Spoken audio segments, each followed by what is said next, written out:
சொர்க்கத்தின் உயரத்திலிருந்து அவமானத்தின் ஆழத்திற்கு இப்லீஸ் வீழ்ந்தான். ஒரு காலத்தில் கௌரவிக்கப்பட்டவர், இப்போது மனித குலத்தின் சத்திய எதிரி. அவரது பெருமை, அவரது கிளர்ச்சி, அவரது தந்திரம், அல்லாஹ்வுக்கு மிக நெருக்கமானவர்கள் கூட ஆணவத்தின் சோதனைக்கு அப்பாற்பட்டவர்கள் அல்ல என்பதை அவை நமக்கு நினைவூட்டுகின்றன. ஆனாலும் அவரது கதை இங்கே முடிவடையவில்லை. அடுத்த வீடியோவில் மனித குலத்தை தவறாக வழிநடத்த ஷைத்தான் பயன்படுத்தும் பொறிகள், கிசுகிசுக்கள் மற்றும் மறைக்கப்பட்ட உத்திகளை நாம் கண்டுபிடிப்போம். விழிப்புடன் இருங்கள், விழிப்புடன் இருங்கள். மேலும் நீங்கள் பார்க்க முடியாத எதிரியை ஒருபோதும் குறைத்து மதிப்பிடாதீர்கள். மனிதர்கள் இன்னும் படைக்கப்படவில்லை. பூமியில் இன்றைய மனிதர்களிடமிருந்து மிகவும் வித்தியாசமான ஒரு சமூகம் இருந்தது. ஆரம்பத்தில் அவர்கள் அமைதியாக வாழ்ந்தனர். ஆனால் காலப்போக்கில் அவர்கள் சரியான பாதையிலிருந்து விலகிச் சென்றனர். எல்லா வகையான அநீதிகளையும் செய்ய தங்களுக்கு உரிமை இருப்பதாக அவர்கள் நம்பினர். மேலும் பயங்கரமான கொடுமை தொடங்கியது. இறுதியில் ஒரு தெய்வீக தீர்ப்பு வழங்கப்பட்டது. அல்லாஹ் மலக்குகளாலான ஒரு படையை அனுப்பினான். சில நம்பிக்கை கொண்ட ஜின்களும் இந்த படையில் சேர்ந்தனர். அவர்களில் ஒருவர் அறிவில் ஒரு தலைவர், விசுவாசிகளுக்கு ஒரு வழிகாட்டி. அவர் மலக்குகளிடையே வளர்க்கப்பட்டார். அவர்களுக்கு கற்பிக்கும் அறிவும் கூட இருந்தார். அவர் நீதிக்காக போராடினார், தேவதைகளின் படையை வழிநடத்தினார். இறுதியில் அவர் வென்று பூமிக்கு அமைதியை கொண்டு வந்தார். அவர் ஒரு பேரரசை கட்டினார். ஆனால் இந்த கதை உங்களை அதிர்ச்சிக்குள்ளாக்கும். ஏனென்றால் இது ஷைத்தானின் வாழ்க்கை, அதாவது இப்லிஸ். அவன் சபிக்கப்படுவதற்கு முன்பு, இந்த வீடியோவில் அவர் கலகம் செய்வதற்கு முன்பு அவரது அறியப்படாத வாழ்க்கையை நீங்கள் காண்பீர்கள். ஒரு புதிய மற்றும் அதிர்ச்சியூட்டும் வீடியோவுடன் நாங்கள் மீண்டும் வந்துள்ளோம். எங்கள் சேனலுக்கு சப்ஸ்கிரைப் செய்யவும், வீடியோவை லைக் செய்யவும் மறக்காதீர்கள். இதனால் இது போன்ற வரலாறுகளை நீங்கள் தவறவிட மாட்டீர்கள். நீங்கள் தயாராக இருந்தால் தொடங்குவோம். உலகில் எங்கு சென்றாலும் ஒவ்வொரு நாகரிகத்திலும் மக்களை ஏமாற்றுவதையே வேலையாக கொண்ட ஒரு சிறப்பு ஷைத்தான் நபரை நீங்கள் காண்பீர்கள். உதாரணமாக கிரேக்க புராணங்களில் ஹேடிஸில் ஜோராஸ்ட்ரியனிசம் அஹ்ரிமான், பண்டைய எகிப்தில் செட்டில், கபாலா சமேல், யூத மற்றும் கிறிஸ்தவ ஆதாரங்களில் அசாசில், சிரியா மரபுகளில் அசாசில், அரேபியர்களிடையே ஹாரிஸ். பெயர் என்னவாக இருந்தாலும் அனைத்து நம்பிக்கை அமைப்புகளிலும் இதே போன்ற ஒரு உருவம் தோன்றும். எனவே இந்த உருவம் அனைத்து நாகரிகங்களிலும் எவ்வாறு மிகவும் பொதுவானதாக மாறியது. படைப்பின் ஆரம்ப ஆண்டுகளுக்கு திரும்புவோம். அசாசில் இன்னும் ஷைத்தானாக மாறாத ஒரு காலத்திற்குள் நாம் நுழையப் போகிறோம். அப்போது அவர் மலக்குகளில் ஒருவராக இருந்து அவர்களுக்கு அறிவை கூட கற்றுக் கொடுத்தார். அல்லாஹ் ஆதாமை படைப்பதற்கு முன்பு பூமியில் ஜான் என்ற ஒரு சமூகம் இருந்தது. ஜானுக்கு பிறகு இப்லிஸ் ஜின்களில் ஒருவனாக இருந்ததால் அல்லாஹ் ஜின்களை படைத்தான். இந்த வசனத்திலிருந்து ஜான் மக்களை பற்றி நாம் அறிகிறோம். மேலும் புகையற்ற நெருப்புச் சுடரிலிருந்து ஜின்களை படைத்தான். சூரா அர்-ரஹ்மான் அத்தியாயம் 55 வசனம் 14. கிறிஸ்தவ மற்றும் யூத ஆதாரங்களில் ஷைத்தான் ஒரு வீழ்ந்த மலக்குகளின் ஒருவர் என்று கூறப்படுகிறது. ஆனால் இஸ்லாத்தில் இது உண்மையல்ல. ஷைத்தான் ஒரு மலக்கு அல்ல, ஏனெனில் இப்லிஸ் ஜின்களில் ஒருவன் என்று குர்ஆன் தெளிவாக கூறுகிறது. وَإِذْ قُلْنَا لِلْمَلَائِكَةِ اسْجُدُوا لِآدَمَ فَسَجَدُوا إِلَّا إِبْلِيسَ كَانَ مِنَ الْجِنِّ فَفَسَقَ عَنْ أَمْرِ رَبِّهِ أَفَتَتَّخِذُونَهُ وَذُرِّيَّتَهُ أَوْلِيَاءَ مِنْ دُونِي وَهُمْ لَكُمْ عَدُوٌّ بِئْسَ لِلظَّالِمِينَ بَدَلًا. நாம் வானவர்களிடம் ஆதாமுக்கு சஜ்தா செய்யுங்கள் என்று சொன்னபோது இப்லீஸை தவிர அவர்கள் சஜ்தா செய்தார்கள். அவர் ஜின்களில் ஒருவராக இருந்தார். மேலும் தனது இறைவனின் கட்டளையை விட்டு வெளியேறினார். பின்னர் நீங்கள் அவரையும் அவரது சந்ததியினரையும் எனக்கு பதிலாக நண்பர்களாக எடுத்துக் கொள்வீர்களா? அவர்கள் உங்களுக்கு எதிரிகளாக இருக்கிறார்கள். அக்கிரமக்காரர்களுக்கு என்ன ஒரு மோசமான மாற்று வழி. சூரா அல்-கஹ்ஃப் அத்தியாயம் 18 வசனம் 50. இப்லீஸ் என்ற வார்த்தைக்கு நம்பிக்கையற்றவர் என்று பொருள். இந்த பெயர் அவருக்கு பின்னர் வழங்கப்பட்டது. அவரது முந்தைய பெயர் ஆசாசில்.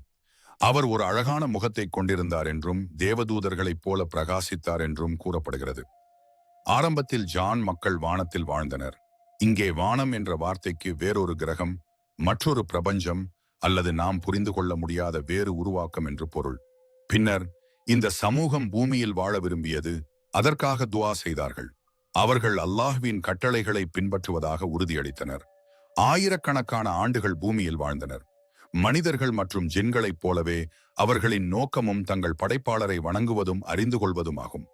ஒவ்வொரு ஆன்மாவிற்கும் சுதந்திரம் வழங்கப்பட்டது. ஜான் சமூகத்தில் 70,000 கோத்திரங்கள் இருந்ததாக கூறப்படுகிறது. நீண்ட காலமாக அவர்கள் அல்லாஹ்வை வணங்கினர். ஆனால் காலப்போக்கில் அவர்கள் வழிதவறி அநீதி இழைத்து கலகம் செய்யத் தொடங்கினர். பின்னர் அல்லாஹ் அவர்களுக்கு தூதர்களை அனுப்பினான். முதலாவது அமீர் பின் இம்ரால். அச்சமூகத்தினர் அவரை கொன்றனர். அவருக்கு பிறகு வந்த மற்ற தீர்க்கதரிசிகளையும் கொன்றனர். இப்லீஸின் கட்டளையின் கீழ் போர் தொடங்கியது. பின்னர் ஜான் மக்களுக்கு எதிராக போராட இப்லீஸின் தலைமையில் மலக்குகளின் படையை அல்லாஹ் அனுப்பினான். இந்த படை ஊழல்வாதிகளை தோற்கடித்து அவர்களை பூமியிலிருந்து விரட்டியடித்தது. குர்ஆன் கூறுகிறது, யா மஅஷரல் ஜின்னி வல் இன்சி அலம் யஅதிகும் ருசுலும் மின்கும் யகுஸ்ஸூன அலைக்கும் ஆயாதி وينذرونكم لقاء يومكم هذا قالوا شهدنا على أنفسنا وغرتهم الحياة الدنيا وشهدوا على أنفسهم أنهم كانوا كافرين.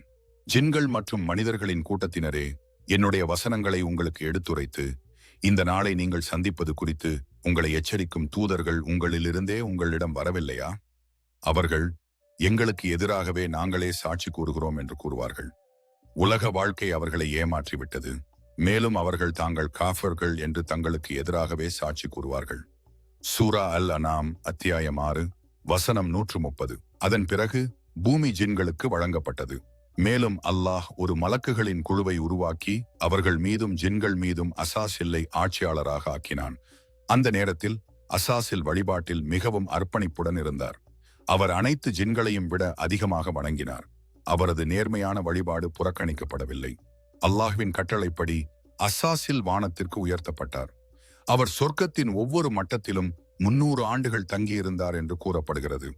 அவரது ஆழ்ந்த நேர்மை மற்றும் தீவிர பக்தி காரணமாக அசாசில் அங்கு தனது வழிபாட்டை தொடர்ந்தார்.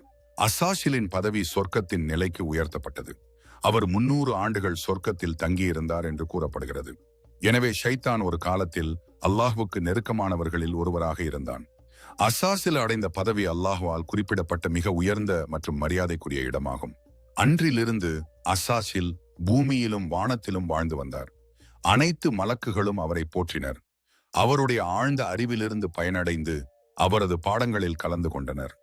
ஒருமுறை சில மலக்குகள் லாஹுல் மஹ்ஃபூஸை பாதுகாக்கப்பட்ட பலகையை படித்துக் கொண்டிருந்தனர். அல்லாஹ்வுக்கு மிக நெருக்கமான ஒருவர் அவருடைய கோபத்தை எதிர்கொண்டு அவரது பிரசன்னத்திலிருந்து வெளியேற்றப்படுவார் என்று எழுதப்பட்டிருப்பதைக் கண்டார்கள். அவர்கள் உடனடியாக அசாசிலிடம் சென்றனர். மலக்குகள் சோகமாக இருப்பதைக் கண்ட அசாசில் ஏன் என்று கேட்டார். அவர்கள் லாஹுல் மஹ்ஃபூஸில் படித்ததை அவரிடம் கூறி இந்த பேரழிவு அவர்கள் மீது வராமல் இருக்க துவா செய்யச் சொன்னார்கள். அசாசில், இந்த பேரழிவு எங்களுக்காகவோ அல்லது உங்களுக்காகவோ அல்ல. நான் பல வருடங்களாக அந்த எழுத்தை பார்த்து வருகிறேன். ஆனால் யாரிடமும் சொல்லவில்லை என்று பதிலளித்தார். மலக்குகள் அவரை பிரார்த்தனை செய்ய வற்புறுத்தினர். பின்னர் அசாசில் தனது கைகளை உயர்த்தி, யா ரப், இந்த பேரழிவிலிருந்து அவர்களை காப்பாற்று என்று கூறினார். ஆனால் பெருமையின் காரணமாக அது தன்னை பற்றியதாக இருக்கலாம் என்று அவர் கருதவில்லை. அவரது இதயத்தில் சிறிது பயம் கூட நுழையவில்லை. மற்றொரு அறிவிப்பில் இது இவ்வாறு கூறப்படுகிறது. இப்லீஸ் லாஹுல் மஹ்ஃபூஸை பார்த்தார். அங்கு சபிக்கப்பட்ட ஷைத்தானை விட்டு நான் அல்லாஹ்விடம் பாதுகாவல் தேடுகிறேன் என்று எழுதப்பட்டிருப்பதை கண்டார். அவர், யா ரப், ஷைத்தான் யார் என்று கேட்டார். அல்லாஹ், அவன் என் அடியார்களில் ஒருவன். நான் அவனுக்கு பல அருட்கொடைகளை வழங்கினேன்.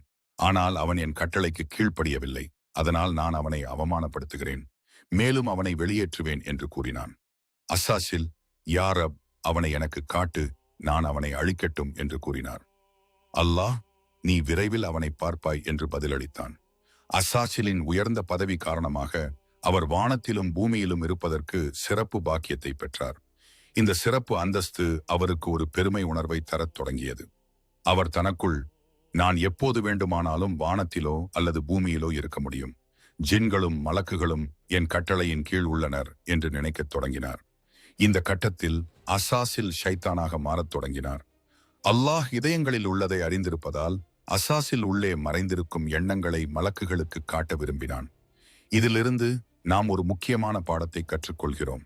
ஒரு நபர் தங்கள் வழிபாட்டையோ அல்லது உயர்ந்த பதவியையோ மட்டுமே நம்பக்கூடாது.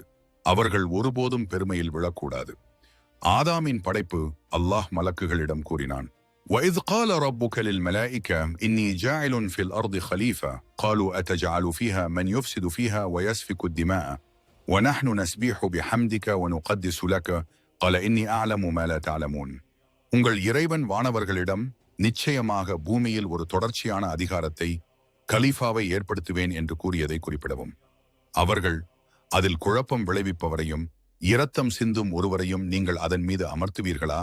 அதே நேரத்தில் நாங்கள் உங்களை புகழ்ந்து துதித்து உங்கள் பரிசுத்தத்தை அறிவிக்கிறோம் என்று கேட்டார்கள். அவன், நிச்சயமாக நீங்கள் அறியாததை நான் அறிவேன் என்று கூறினான். சூரா அல் பகரா அத்தியாயம் 2 வசனம் 30. பூமியில் ஒரு புதிய உயிரினம் படைக்கப்படும் என்று கேள்விப்பட்ட அசாசில் கவலைப்பட்டார். மலக்குகளும் ஜின்களும் ஒரு புதிய கலீஃபா படைக்கப்பட வேண்டும் என்றால் பூமி நம்மிடமிருந்து எடுக்கப்பட்டு இந்த புதிய படைப்புக்கு கொடுக்கப்படும் என்று நினைத்தார்கள். முதலில் அசாசில், இந்த புதிய படைப்பு மலக்குகளைப் போலவே ஒளியால் நிறைந்திருக்கும், என் கட்டளையின் கீழ் இருக்கும், அவர்கள் எப்போதும் எனக்கு கீழ்ப்படிவார்கள் என்று நினைத்தார். ஆனால் அது நடக்கவில்லை. அல்லாஹ் நிச்சயமாக ஒரு புதிய மக்களை படைப்பான் என்பதை இறுதியாக புரிந்து கொண்ட போது அசாசில் முன்பு ஜான் மக்களையும் ஊழல் செய்பவர்களையும் பூமியிலிருந்து விரட்டியடித்தது போலவே நினைத்தார். இப்போது இந்த புதிய படைப்பையும் தனது படையுடன் விரட்டியடிப்பார். குர்ஆன் கூறுகிறது, நிச்சயமாக நாம் மனிதனை உலர்ந்த களிமண்ணிலிருந்து கருப்பு நிறத்தில் செதுக்கப்பட்ட வடிவத்திலிருந்து படைத்தோம். ஜின்களை முன்னர் எரியும் புகையற்ற நெருப்பிலிருந்து படைத்தோம். சூரா அல் ஹிஜ்ர் அத்தியாயம் 15 வசனங்கள் 26 முதல் 27 வரை. அஸ்ஸாசில் இதை கேட்டதும், இந்த புதிய படைப்பு களிமண்ணிலிருந்து உருவாக்கப்பட்டிருந்தாலும் பூமி இன்னும் எனக்கு சொந்தமானது, ஏனென்றால் நான் நெருப்பிலிருந்து படைக்கப்பட்டேன். அவன் களிமண்ணிலிருந்து படைக்கப்பட்டான். நெருப்பு களிமண்ணை விட உயர்ந்தது. நெருப்பு அனைத்து கூறுகளிலும் வலிமையானது, மண் பலவீனமானது. அசாசில் இப்படித்தான் நினைத்தார். அவரது பார்வையில் உயர்ந்த பதவியில் இருப்பவர் மிகவும் தகுதியானவர். ஆனால் இது அவரது பெருமை மற்றும் திரிபுபடுத்தப்பட்ட சிந்தனையின் விளைவாகும். அல்லாஹ் ஆதாமை மண்ணிலிருந்து படைத்தான். அவனுடைய வடிவம் முன்பு பார்த்த எதையும் போலல்லாமல் இருந்தது. மலக்குகளும் அசாசிலும் அவனை பார்க்க வந்தார்கள். ஆதாமுடைய உயரம் தரையில் இருந்து வானம் வரை எட்டியது. இப்லிஸ் இன்னும் உயிர் கொடுக்கப்படாத ஆதாமின் உடலை சுற்றி நடந்தார். ஆதாமை அவர் விரிவாக படித்தார்.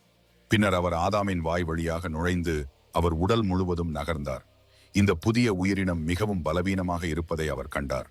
ஆனாலும் இவ்வளவு பலவீனமான மற்றும் உதவியற்ற உயிரினம் பூமியில் வாழ்வதை அவரால் ஏற்றுக்கொள்ள முடியவில்லை. உயிர் மூச்சு, ஷைத்தானின் இதயத்திற்குள் இருக்கும் பெருமை மற்றும் இரகசிய திட்டங்களை அல்லாஹ் அறிந்திருந்தான். அதற்கான நேரம் வந்துவிட்டது. இப்போது ஆதாமுக்கு உயிர் கொடுக்கப்படும். குர்ஆன் கூறுகிறது, அல்லதி ஹலகல் மௌத வல் ஹயாத லியப்லுவக்கும் அய்யுக்கும் அஹ்ஸனு அமலன் வஹுவல் அஸீஸுல் கஃபூர். உங்களில் யார் செயல்களில் சிறந்தவர் என்பதை சோதிப்பதற்காகவே அவன் மரணத்தையும் வாழ்க்கையையும் படைத்தான். மேலும் அவன் சர்வ வல்லமையுள்ளவன், மன்னிப்பவன். சூரா அல் முல்க் அத்தியாயம் 67 வசனம் 2.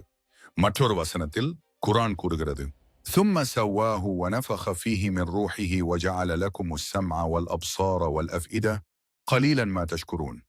இந்த நிகழ்விற்கு பிறகு ஆன்மா ஆதாமுக்குள் ஊதப்பட்டது. ஆன்மா அவரது வாய் வழியாக சென்று அவரது முழு உடலையும் அடைந்தது. அது எங்கு சென்றாலும் அது உடலை சதை மற்றும் எலும்புகளால் நிரப்பியது. பின்னர் அல்லாஹ் அவரை ஒழுங்காக வடிவமைத்து தனது சொந்த ஆவியிலிருந்து அவருக்குள் ஊதினான். அவன் அவருக்கு செவிப்புலன், பார்வை மற்றும் இதயங்களை கொடுத்தான். ஆனால் மனிதர்கள் மிக குறைவாகவே நன்றி செலுத்துகிறார்கள். சூரா அஸ்-சஜ்தா அத்தியாயம் 32 வசனம் 9. மேலும் அல்லாஹ் ஆதாமை மண்ணிலிருந்து படைத்து ஆகு என்று சொன்னான். அவர் உருவானார். ஆன்மாவின் உண்மையான தன்மை நமக்கு தெரியாது.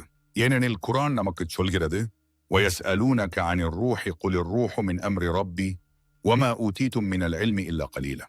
முஹம்மதே, அவர்கள் உம்மிடம் ஆன்மாவை பற்றி கேட்கிறார்கள். ஆன்மா என் இறைவனின் காரியத்தைச் சேர்ந்தது. மனிதனுக்கு மிக குறைந்த அறிவு மட்டுமே கொடுக்கப்பட்டுள்ளது என்று கூறுங்கள். சூரா அல் இஸ்ரா அத்தியாயம் 17 வசனம் 85. ஆன்மாவின் நுழைவு மற்றும் முதல் வார்த்தைகள். ஒரு ஹதீஸில் ஆன்மா ஆதமின் தலையில் நுழைந்ததாக கூறப்படுகிறது. அது அவரது கண்கள், முகம், மூக்கு மற்றும் வாயை அடைந்ததும் ஆதம் தும்மினார்.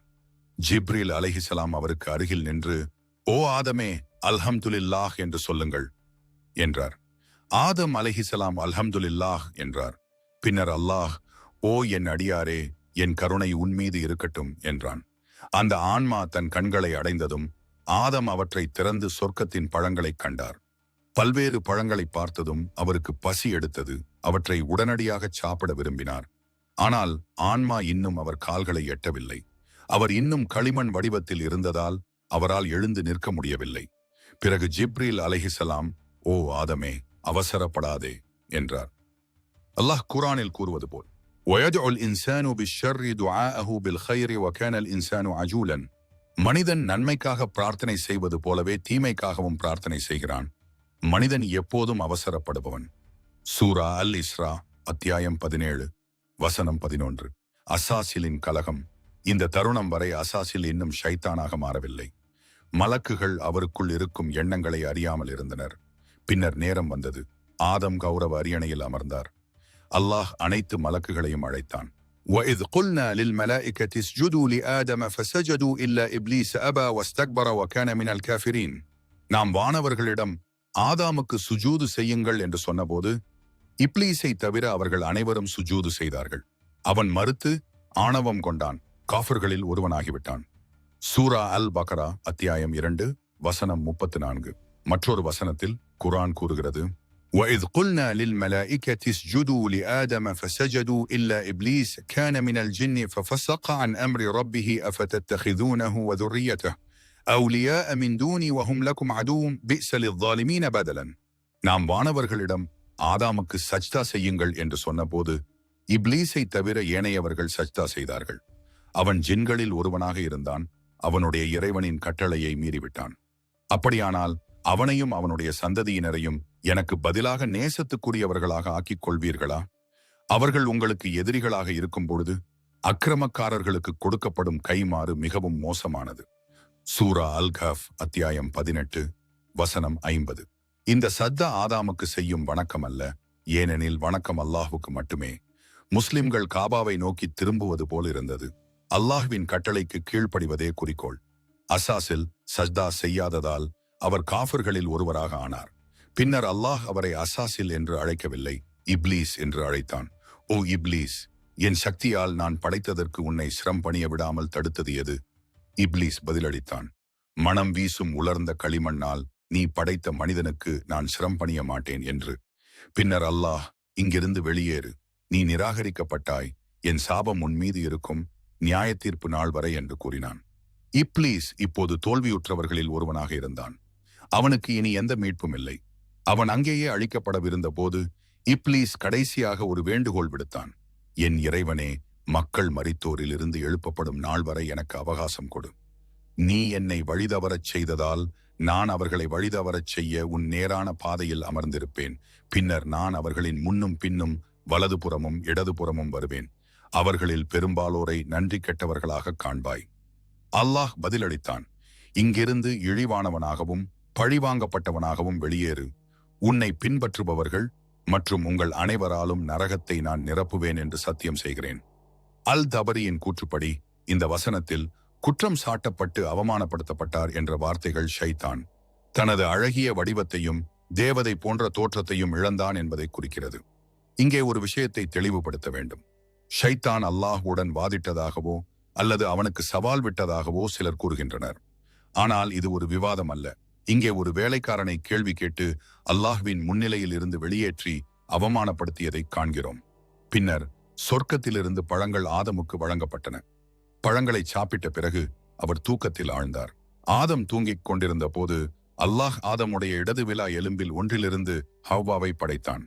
குர்ஆன் கூறுகிறது, யா அய்யுஹன் நாஸு தகு ரப்பக்கும் அல்லதி خلقكم من نفس واحدة وخلق منها زوجها وبث منهما رجالا كثيرا ونساء واتقوا الله الذي تساءلون به والأرحام إن الله كان عليكم رقيبا. மனிதர்களே, உங்களை ஒரே ஆன்மாவிலிருந்து படைத்து அதிலிருந்து அதன் துணையை படைத்து அவர்கள் இருவரிடமிருந்தும் ஏராளமான ஆண்களையும் பெண்களையும் பரப்பிய உங்கள் இறைவனுக்கு அஞ்சுங்கள். நீங்கள் ஒருவருக்கொருவர் கேட்கும் அல்லாஹ்வையும் கருப்பைகளையும் அஞ்சுங்கள். நிச்சயமாக அல்லாஹ் எப்போதும் உங்கள் மீது கண்காணிப்பவனாக இருக்கிறான். சூரா அன்-நிசா அத்தியாயம் 4 வசனம் 1. அந்த தருணத்திலிருந்து ஆதமும் ஹவ்வாவும் சொர்க்கத்தில் வைக்கப்பட்டனர். அவர்களிடம், சொர்க்கத்தில் நீங்கள் விரும்பும் இடத்திலிருந்து சுதந்திரமாக சாப்பிடுங்கள், ஆனால் இந்த மரத்தின் அருகே செல்லாதீர்கள் என்று கூறப்பட்டது. இருப்பினும் ஆதமின் சோதனையின் ஒரு பகுதியாக இப்லீஸும் அங்கு இருக்க அனுமதிக்கப்பட்டார். சிறிது நேரத்திற்கு பிறகு இப்லீஸ் ஆதமிடம் வந்து, நீங்கள் மலக்குகளாகவோ அல்லது இங்கு என்றென்றும் வாழவோ கூடாது என்பதற்காக மட்டுமே அல்லாஹ் இந்த மரத்தை உங்களுக்கு தடை செய்தான் என்று கூறினான். பின்னர் அவன் இருவரிடமும் சத்தியம் செய்தான், உண்மையிலேயே நான் உங்களுக்கு நேர்மையான அறிவுரை வழங்குபவர்களில் ஒருவன். ஷைத்தான் இருவரையும் ஏமாற்றினான். முதலில் ஆதமை சாப்பிடச் சொன்னான். ஆதம் அல்லாஹ்வுக்கு மாறு செய்யவில்லை. அவர் அல்லாஹ்விடம் வாக்குறுதி அளித்திருந்தார். அந்த மரத்திலிருந்து உண்ணவில்லை. பின்னர் ஷைத்தான் ஹவ்வாவிடம் சென்று அவரிடம் கிசுகிசுத்தான். ஹவ்வா ஒரு பழத்தை சாப்பிட்டார். அவருக்கு எதுவும் நடக்காத போது அவர் ஆதாமிடம் சென்று, நான் அதை சாப்பிட்டேன், எனக்கு எதுவும் நடக்கவில்லை, நீயும் அதை சாப்பிட வேண்டும் என்றார். பின்னர் ஆதம் தனது வாக்குறுதியை மறந்துவிட்டு மரத்தின் கனியை சாப்பிட்டார். அந்த பழம் அவர் தொண்டை வழியாகச் சென்றபோது அவர்களின் ஆடைகள் திடீரென்று துண்டு துண்டாக விழுந்தன. அவர்களின் அந்தரங்க பாகங்கள் வெளிப்பட்டன. அவர்கள் வெட்கப்பட்டனர். அவர்கள் ஒரு அத்தி மரத்தின் இலைகளால் தங்களை மூடிக்கொள்ள முயன்றனர். அதன் பிறகு அல்லாஹ் இப்லீஸ் உட்பட அனைவரையும் தண்டனையாக பூமிக்கு அனுப்பி, இறங்கிப் போங்கள், உங்களில் சிலர் பூமியில் உள்ள மற்றவர்களுக்கு எதிரிகளாக இருப்பார்கள், நீங்கள் வாழ ஒரு இடமும் சிறிது காலம் உயிர் வாழ ஒரு வழியும் இருக்கும் என்று கூறினான். இது ஜான் மக்களின் அழிவு, ஆதாமின் படைப்பு மற்றும் ஆசாஸில் ஷைத்தான் இப்லீஸாக மாறியது பற்றிய கதை. ஆம், இறுதியில் ஷைத்தானின் நிலை உண்மையிலேயே சோகமானது. அசாஸில் உயர்ந்த மற்றும் சிறப்பு வாய்ந்த இடத்திலிருந்து தாழ்ந்தவர்களுக்கும் தாழ்ந்த நிலைக்கு விழுந்து இப்லீஸாக மாறினான். அந்த தருணத்திலிருந்து அவன் மீண்டும் ஒருபோதும் ஆதமின் நண்பனாக இருக்கவில்லை. ஏனென்றால் அவர் ஒருபோதும் மன்னிக்கப்பட மாட்டார் என்பதை அவர் அறிந்திருந்தார். அவன் மனித குலத்தின் மீது ஆழ்ந்த வெறுப்பை கொண்டிருந்தான். மேலும் அவர்களை தவறாக வழிநடத்துவதாக உறுதியளித்த ஒரு சத்திய எதிரியாக ஆனான். இந்த இலக்கிற்காக ஒவ்வொரு தந்திரத்தையும் பொறியையும் அனுமதிக்கப்பட்டதாக அவன் கண்டான். இதன் விளைவாக விழுந்து இப்லீஸாக மாறிய பிறகு மற்றவர்களை தனது பக்கம் இழுக்கவும், மனிதர்களை ஏமாற்றவும், அவர்களை உண்மையிலிருந்து விலக்கவும் பல பொறிகளை பயன்படுத்தினான். அடுத்த வீடியோக்களில் இந்த தலைப்பை பற்றி மேலும் பேசுவோம். சொர்க்கத்தின் உயரத்திலிருந்து அவமானத்தின் ஆழத்திற்கு இப்லீஸ் வீழ்ந்தான்.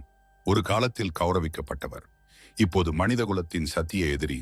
அவனது பெருமை, அவனது கிளர்ச்சி, அவனது தந்திரம், அல்லாஹ்வுக்கு மிக நெருக்கமானவர்கள் கூட ஆணவத்தின் சோதனைக்கு அப்பாற்பட்டவர்கள் அல்ல என்பதை அவை நமக்கு நினைவூட்டுகின்றன. ஆனாலும் அவனது கதை இங்கே முடிவடையவில்லை. அடுத்த வீடியோவில் மனிதகுலத்தை தவறாக வழிநடத்த ஷைத்தான் பயன்படுத்தும் பொறிகள், கிசுகிசுக்கள் மற்றும் மறைக்கப்பட்ட உத்திகளை நாம் கண்டுபிடிப்போம். விழிப்புடன் இருங்கள், விழிப்புடன் இருங்கள். மேலும் உங்களால் காண முடியாத எதிரியை ஒருபோதும் குறைத்து மதிப்பிடாதீர்கள்.